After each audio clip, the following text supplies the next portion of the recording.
নমস্কার বন্ধুরা, দেখুন আমি বাজার থেকে কয়েকটা কদবেল কিনে এনেছি।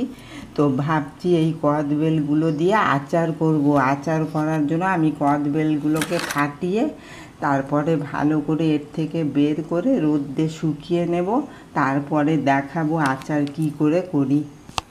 দেখুন আমার কদবেলটা ভালো করে শুকিয়ে গেছে, এই যে শুকানো হয়ে গেছে রোদে। এর মধ্যে যা জল ছিল সব জল টেনে নিয়েছে।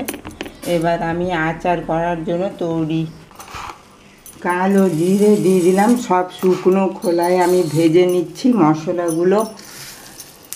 এখানে কটা শুকনো লঙ্কা, ধনে, একটু জোয়ান,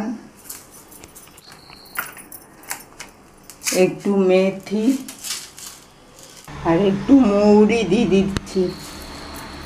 সব আমি ভালো করে ভেজে নিচ্ছি মশলাগুলো। দেখুন মশলাগুলো ভাজা হয়ে গেছে, এবার আমি মিক্সিতে গুঁড়ো করে নিচ্ছি। দেখুন মশলাগুলো গুঁড়ো হয়ে গেছে, আমি দিয়ে দিলাম সব। একটু তেল দিলাম,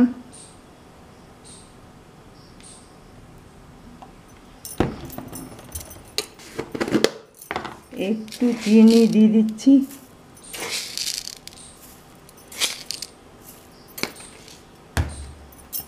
একটু নুন দিয়ে দিচ্ছি।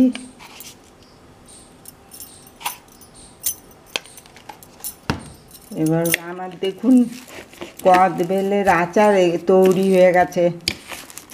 এটাকে একটু রোদে রেখে দেব আর মধ্যে মধ্যে রোদ দেখাবো, তো আচারটা অনেক দিন ভালো থাকবে।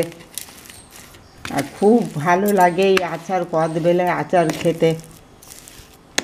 আপনাদের যদি এই কদবেলের আচারের রেসিপিটা ভালো লেগে থাকে, লাইক করবেন, শেয়ার করবেন, কমেন্ট করবেন আর প্লিজ সাবস্ক্রাইব করবেন আমার এই চ্যানেলটাকে।